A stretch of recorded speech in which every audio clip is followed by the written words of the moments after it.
At number 10, Area 51 was so secret that the government avoided naming it publicly. Then, in 2013, a declassified CIA history identified the site at Groom Lake, Nevada. The documents did not reveal aliens. They revealed that the U-2 spy plane and the faster Oxcar aircraft were tested there in extreme secrecy. In the 1950s, commercial pilots flew far below the U-2, so sightings of a silver aircraft at an impossible altitude helped fuel UFO reports. Groom Lake was remote, dry, and close to military ranges, making it ideal for hidden prototypes. So the government eventually acknowledged Area 51, but not for the reason pop culture wanted. The flying saucers stayed unproven. The secret aircraft were real, and their secrecy made the ordinary explanation sound exactly like a conspiracy. At number 9, the United States government really paid people to close their eyes and describe places they could not see. Beginning in the 1970s, defense and intelligence programs explored remote viewing, the claimed ability to perceive a distant target using only the mind.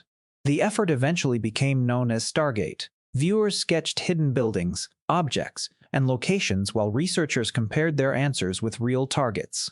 Some laboratory results looked unusual enough to keep the research alive. But in 1995, an independent review found that operational reports were vague, inconsistent, and never produced intelligence valuable enough to guide an operation. The program ended and its records were later released. The government did not admit psychic spying worked. It admitted that something can look statistically strange while remaining practically useless. At number 8, the CIA tried turning a house cat into a walking microphone. Declassified records prove Acoustic Kitty was more than a joke.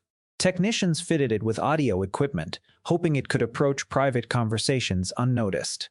The logic was simple. People notice a suspicious person, but almost nobody questions a cat. Training, movement, background noise, power, and security made the system difficult to control outside a laboratory. A closing memo said the approach could work technically, but would not be practical in a real foreign operation. One famous retelling says the cat was killed by a taxi during its first mission. The released memo does not establish that story. The documented version is strange enough. Highly trained spies lost an argument with ordinary cat behavior. At number 7, the CIA built a fake deep-sea mining ship to steal part of a Soviet submarine. K-129 sank in 1968, roughly 3 miles below the Pacific, possibly carrying missiles, codes, and valuable intelligence.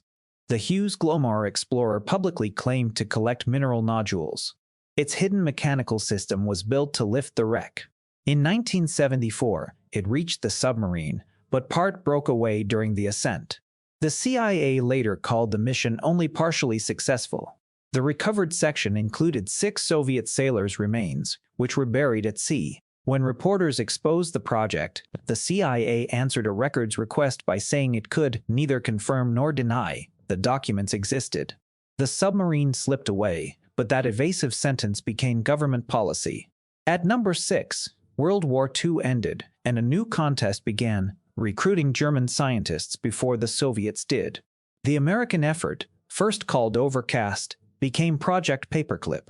The Joint Intelligence Objectives Agency managed it. National Archives files contain more than 1,500 dossiers on scientists, engineers, and technicians brought under Paperclip and related programs. Their expertise supported Cold War rockets, aircraft, and medicine. Not every recruit was a war criminal, but some backgrounds were deeply troubling. Walter Schreiber had been connected to medical experiments on concentration camp prisoners. Arthur Rudolph later left the United States after investigators examined his role in persecuting forced laborers. The records reveal a program where strategic value outweighed moral clarity. America defeated a regime, then competed for the most useful names on its resume. At number 5, an attack that apparently never happened helped give a president sweeping power to expand a war. On August 2, 1964, North Vietnamese patrol boats really did clash with the USS Maddox. That encounter is undisputed. 2 nights later, the Maddox and USS Turner Joy reported another attack amid darkness, rough weather, and confusing sonar. Doubt appeared immediately. Later, declassified records and an internal NSA history concluded that no August 4 attack occurred. The history found that supporting signals intelligence was emphasized while contradictory evidence was excluded. Congress soon passed the Gulf of Tonkin resolution, giving President Johnson broad authority to deepen American involvement in Vietnam. The entire incident was not invented. The battle with the greatest political consequence was the one that never happened. At number 4, in 1950, the United States Navy used San Francisco as an open-air laboratory without asking residents. During tests known as Operation Sea Spray, a ship released Serratia marcescens and Bacillus globigii offshore to track how a biological cloud moved through the city.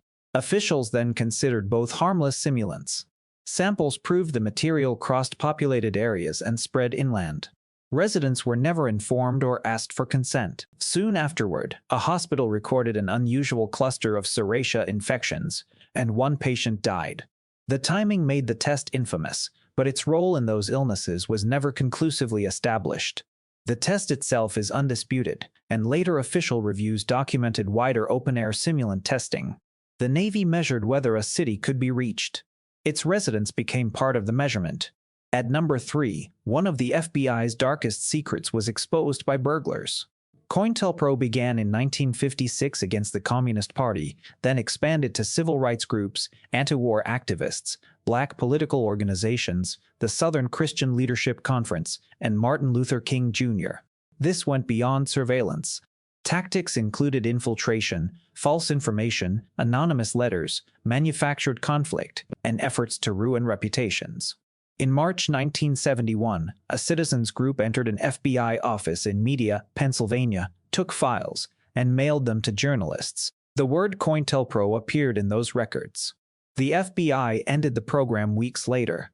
The Senate's Church Committee eventually concluded that intelligence agencies had undermined constitutional rights because meaningful checks had failed.